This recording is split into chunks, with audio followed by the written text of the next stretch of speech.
tout le monde. Euh, Comme je suis là pour présenter des chiffres, si je vous disais pour aujourd'hui, 44% des personnes d'expression anglaise de la région n'ont jamais reçu de service en concordance linguistique. 44%. Retenez ce chiffre, on en aura besoin pour tantôt. Et en comparaison, bien sûr, pour la province, ce n'est que 7% de la population d'expression anglaise qui déclare n'avoir pas reçu de service en concordance linguistique, c'est-à-dire dans la langue de leur choix. Comment en est-on arrivé là? Je n'ai pas la réponse, mais peut-être on aura essayé de voir ensemble peut-être des éléments de réponse qui nous permettront peut-être d'arriver, de mieux comprendre le constat de départ. Pour y arriver, nous allons partir un peu du profil démographique de la population d'expression anglaise, parler un peu des conditions socio-économiques et de vulnérabilité, de la santé surtout des jeunes, bien sûr en fonction des données qui sont disponibles, et essayer de tirer quelques principaux constats et les défis. Pour ce qui est, comment définir d'abord la population d'expression anglaise? Ce qu'il faut dire, la définition, ça dépend de l'objectif. Comment définir cette population? Ça dépend. D'une part, il y en a qui utilisent la langue maternelle, il y en a qui utilisent la langue parlée à la maison, il y en a qui utilisent ce qu'on appelle la première langue officielle parlée. Et c'est le concept qu'on utilise au niveau fédéral depuis le recensement, si je ne me trompe pas, de 96, si je ne me trompe pas. Et cette définition, ce critère, si vous voulez, ça combine pratiquement les deux autres critères, c'est-à-dire la langue maternelle et la langue parlée à la maison, mais surtout aussi la connaissance des langues de la première langue officielle parlée. Donc, pour cette présentation, nous utiliserons principalement la première langue officielle parlée. Quand on regarde un peu l'évolution de la population d'expression anglaise, en 2021, on part bien sûr des données du recensement de 2021, les dernières données disponibles. La population d'expression anglaise ne constituait que 2,4% de la population de la région. Vous allez me dire, oui, 2,4%, c'est peu. Mais l'idée, ce n'est pas de voir la proportion dans la population totale, mais surtout pas sa taille, mais sa dynamique de croissance, la vitesse à laquelle cette population d'expression anglaise croît dans la région. En guise de comparaison, il faut juste prendre en compte, et en comparant cette vitesse de croissance par rapport à la majorité francophone. Si on prend les 2 dernières décennies, c'est-à-dire entre 2001, les recensements de 2001 et 2021, en moyenne, chaque année, la population d'expression anglaise augmentait de 3%. Parallèlement, la majorité francophone n'augmentait que d'1%. Donc, c'est cette vitesse qui est quand même assez impressionnante par rapport à cette vitesse de croissance. En 2021, effectivement, si on prend par rapport aux critères qu'on avait retenus, leur nombre est estimé à 17 375 personnes dans la région. Et là, quand on regarde la tendance de croissance, c'est-à-dire la proportion des personnes d'expression anglaise dans la population totale, surtout durant ces 2 dernières décennies, et on compare ça, on met ça bout à bout avec, bien sûr, l'évolution de la majorité francophone, qu'est-ce qu'on constate? Il y a une croissance entre 2001 et 2021. Parallèlement, pour la majorité francophone, entre 2001 plutôt et 2021, on note une décroissance de la proportion des personnes d'expression française dans la population totale. Et ce qu'on constate par rapport à cette population, ce qu'on peut retenir plutôt, quand on regarde surtout la pyramide des âges et la répartition des effectifs par genre, ce qu'on constate, c'est ça sort de la tendance ça sort de la tendance générale. Quand on regarde la majorité francophone, vous entendez qu'on parle bien sûr de vieillissement de la population, de certains effectifs qui bougent, surtout les futures personnes aînées. C'est le contraire qu'on observe avec cette population anglophone. D'abord, c'est beaucoup plus d'hommes que de femmes, comparativement à la majorité francophone. Et surtout, quand on regarde la répartition par d'âge, et c'est là que c'est intéressant, c'est une population très jeune, composée essentiellement de jeunes et de jeunes adultes. Donc, moins d'enfants et moins de personnes âgées, mais plus de personnes jeunes et de jeunes adultes. Ça veut dire soit qui sont en début de carrière professionnelle, des étudiants, des chercheurs. Et quand on regarde surtout les structures d'âge, dans quel type de famille vivent cette population d'expression française, pour ce qu'on peut appeler des familles de recensement, le constat est le même, c'est-à-dire que c'est les mêmes proportions qu'on trouve entre la population d'expression anglaise et la population d'expression française. Mais là où intervient et là où c'est intéressant, c'est quand on regarde la proportion dans les personnes qui vivent hors des familles de recensement, c'est-à-dire qui ne vivent pas en couple, avec ou sans enfants, ou bien dans des familles monoparentales. Et là, c'est surtout, là où c'est en jaune, ceux qui vivent avec des personnes qui sont non apparentées, c'est-à-dire des personnes avec qui on n'a pas de relation de parenté.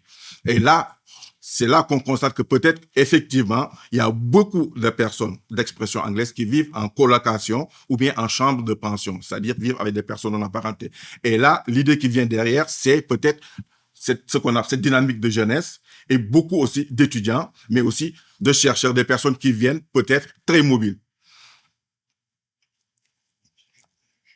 C'est aussi une communauté très diversifiée quand on compare à la majorité francophone. Quand on regarde la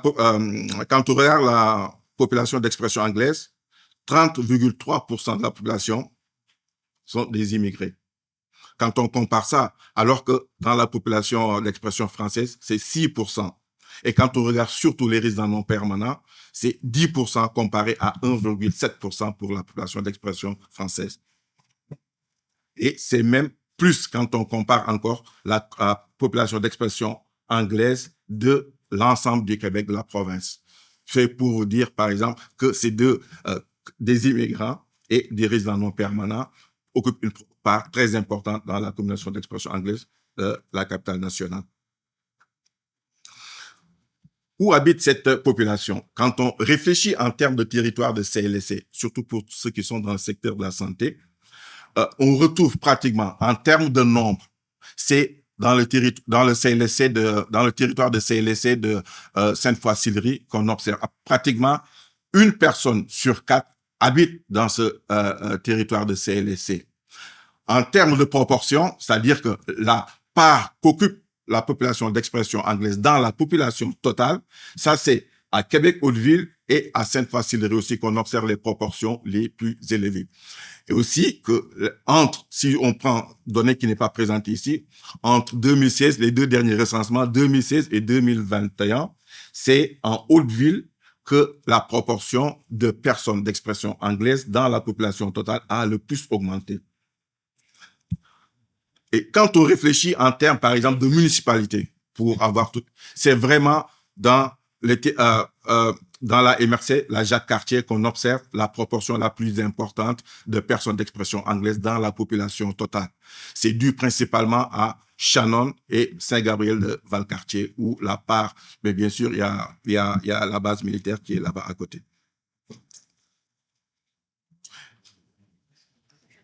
Quand on regarde le profil démographique, et là on en arrive au profil socio-démographique, qu'est-ce qu'on constate? C'est aussi une population qui a un niveau de scolarisation très élevé. On constate que 70% de la population d'expression anglaise détient un certificat, diplôme ou grade d'études post-secondaires, comparativement à 66% pour la majorité francophone. Là, on devrait se dire, on a tendance à dire que le diplôme est un tremplin pour l'emploi. Normalement, c'est aussi un gage de prospérité économique, de ce qu'on a l'habitude de dire. Mais quand on regarde les taux de chômage, le taux de chômage est beaucoup plus élevé dans la population d'expression. Comment ça se fait-il qu'avec plus de diplômes, mais plus de chômage?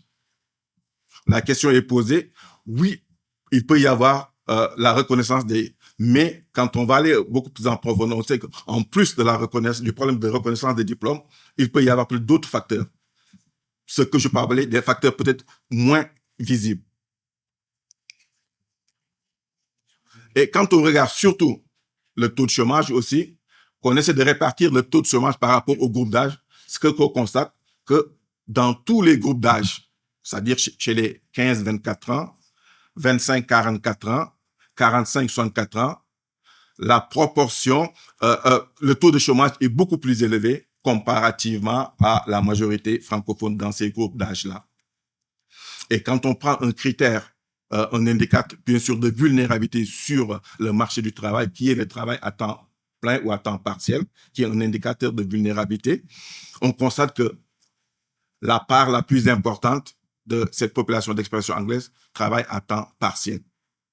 Surtout quand on compare toujours à la population d'expression française, où le travail à temps plein est plus important.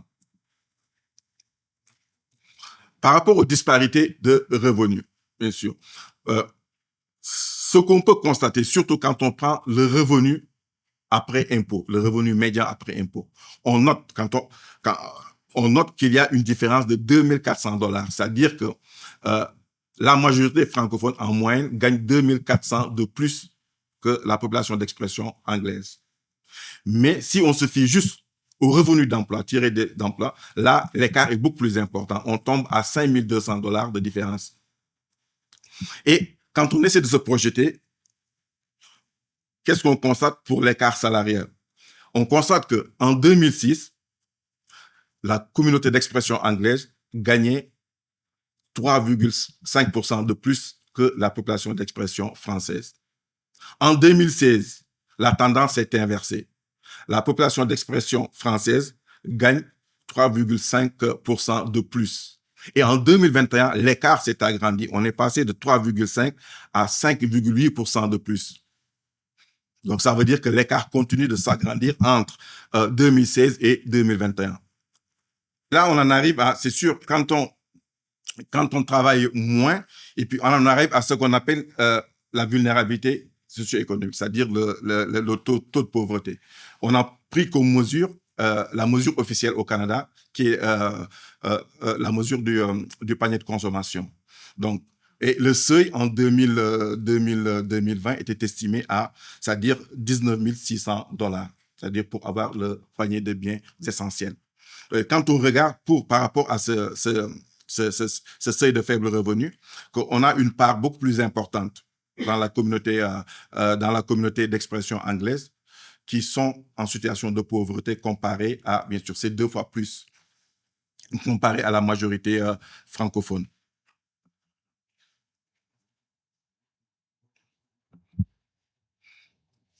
Et là, on en arrive à ce qu'on appelle la diversité et surtout les minorités visibles. Donc, comme on l'avait dit tantôt, surtout, c'est la population d'expression anglaise n'est pas un bloc homogène, mais tout comme aussi la population d'expression française. Donc, parmi même dans la population d'expression anglaise, il y a des disparités. Quand on regarde surtout, là, on a essayé de comparer un peu dans la population anglaise, c'est-à-dire la population anglaise, la population d'expression anglaise racisée, la population d'expression anglaise non racisée, comparée à la population d'expression française racisée et la population d'expression française non racisée, pour un certain nombre d'indicateurs qu'on trouve très importants. Quand on regarde par rapport à la question que vous posez tantôt, pour ceux qui ont immigré, les immigrants récents, on voit qu'il y a une part très importante, c'est à peu près 35%. Donc, quand on regarde la population d'expression anglaise appartenant à une minorité visible. Et quand on regarde surtout, c'est une population ou un sous-groupe dans la communauté d'expression anglaise qui est très diplômée. C'est-à-dire, quand on regarde, 55% d'entre eux ont un niveau de diplôme supérieur, égal ou supérieur au bac. Et quand on regarde le taux d'activité aussi, 76% sont en emploi ou en recherche d'emploi. Mais ces critères-là, quand on y va, pourtant, avec un niveau de diplomation élevé, qu'est-ce qu'on regarde? Le revenu d'emploi. Quand ils travaillent, le revenu d'emploi, quand on compare ça à la population d'expression anglaise non racisée, ou qu'on compare ça à la population d'expression française non racisée, on voit qu'il y a un écart très important. On passe de 21 000 à 39 200 $, qui est un écart très important. Et quand on compare aussi avec la population d'expression française non racisée, 41 200. Là encore, l'écart est beaucoup plus. C'est comme si il y avait une double vulnérabilité. Une première vulnérabilité qui était d'abord d'appartenir à une langue minoritaire et en plus d'appartenir à une minorité visible. Ce qu'on appelle le phénomène d'intersectionnalité des facteurs, une double de vulnérabilité. Et quand on regarde bien sûr ceux qui vivent sous le seuil de faible revenu, la part aussi est beaucoup plus importante qui appartiennent à la communauté d'expression anglaise, mais des minorités visibles.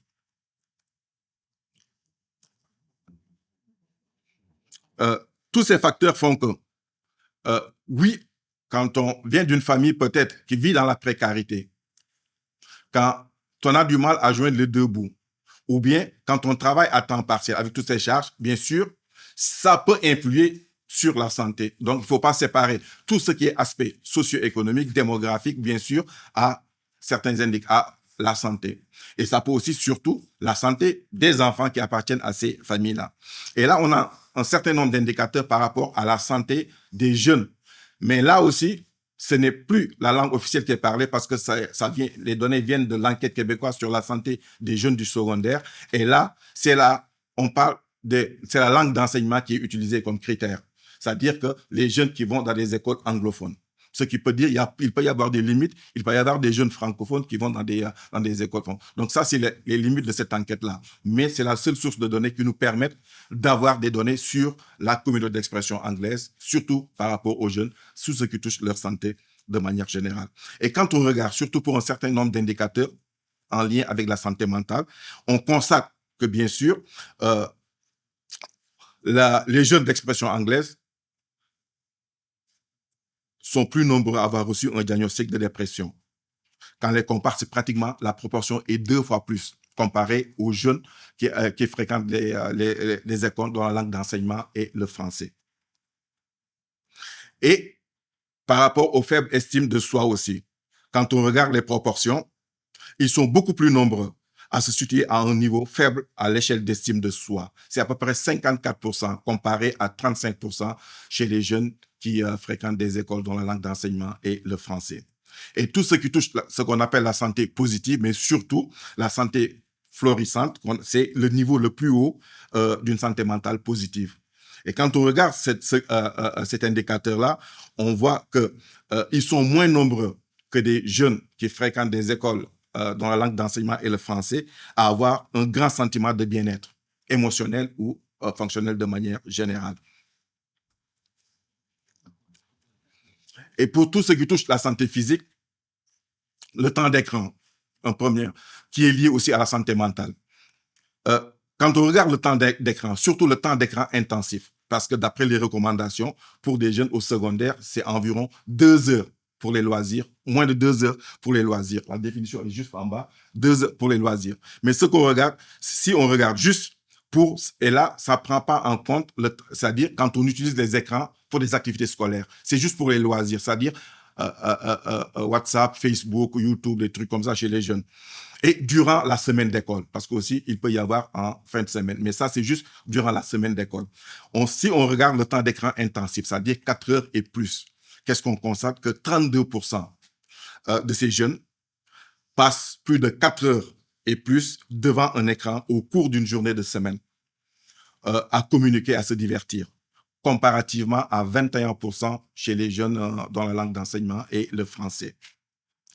Bien sûr, ça peut influer sur le temps de sommeil. Temps d'écran, quand tu passes plus de temps, ça peut influer sur le temps de sommeil. Quand on regarde par rapport au respect du nombre d'heures de sommeil recommandé, c'est vraiment sont moins nombreux à respecter le nombre d'heures de sommeil recommandé durant la semaine. Et pour les jeunes de 4 à 17 ans, c'est entre 8 et 10 heures par jour. C'est ça, oui. Et tous ces deux aspects-là peuvent avoir, bien sûr, sur la perception. Quand on regarde leur perception, et ça, c'est une autre évaluation de leur santé mentale et physique. Quand on regarde ça, quand on pose cette question aux jeunes, ils sont 2 fois plus nombreux que les jeunes dont la langue d'enseignement est le français à ne pas avoir, à ne pas se percevoir en bonne santé physique et mentale. Et quand on regarde surtout tout ce qui touche la violence et le risque de décrochage, surtout pour l'intimidation à l'école ou sur le chemin de l'école aussi, ils sont beaucoup plus nombreux que les jeunes dont la langue d'enseignement est le français, à se dire être intimidés sur le chemin de l'école ou à l'école. Et quand cette violence-là, cette intimidation se transfère dans les réseaux sociaux, et là aussi, la proportion est beaucoup plus importante. C'est 2 fois plus donc qui sont victimes de cyber-intimidation. Et quand on regarde bien sûr l'aspect qui a un lien avec le risque de décrochage, qui est le travail durant l'année scolaire, on constate que 58% de ces jeunes sont plus nombreux à travailler 11 heures ou plus durant la semaine d'école, ce qui est énorme. Et on en arrive à notre question de départ, les 44%. Effectivement, quand on a tous les problèmes qu'on vient de soulever, donc la précarité, que ce soit économique, le travail à temps partiel, tous ces facteurs et la santé des jeunes, et on a besoin d'aide. Et quand on a besoin d'aide, on se tourne vers le réseau de la santé. Et quand on arrive au réseau de la santé, oui, là, la question qui vient de l'enquête de l'enquête sur la population de langue officielle en situation de minorité, c'est parmi les gens de la ville de Québec et de ses environs, la communauté anglaise bien sûr de la ville de Québec et ses environs, qui ont eu accès aux soins de santé, est-ce qu'ils ont eu accès dans leur langue? Est-ce qu'ils en avaient besoin? 14% ont répondu toujours et ou souvent, comparativement à 52% pour la province. Et 47% ont répondu jamais, comparativement à 7% pour la province. Donc, là, vous imaginez un peu, quand un jeune plutôt, oui, pour tout ce qui touche des bobos, la communication non verbale peut jouer, parce que c'est une blessure, on montre ça, mais tout ce qui touche, par exemple, des aspects comme la dépression, où il y a la charge émotive, en général, les gens sont plus prompts à expliquer dans leur langue. Mais si, l'interlocutrice qui est en face, il y a une difficulté de compréhension, cette barrière linguistique, donc on ne peut pas comprendre toutes ces charges émotionnelles pour orienter vers les bons services. En conclusion, qu'est-ce qu'on peut retenir, surtout pour ce qui est le profil de base? C'est une population jeune, bien sûr, dynamique, diversifiée, avec un niveau de scolarisation très élevé, comparativement, bien sûr, à la majorité francophone. Mais ces aspects-là, face à cela, il y a des signaux quand même qui posent question. C'est comme les revenus, la précarité économique, mais aussi, surtout, des signaux préoccupants pour ce qui concerne la santé des jeunes. Pour les défis, bien sûr, c'est bien sûr faire en sorte d'adapter les services de santé à la diversité culturelle, en collaboration, bien sûr, avec les organismes communautaires anglophones.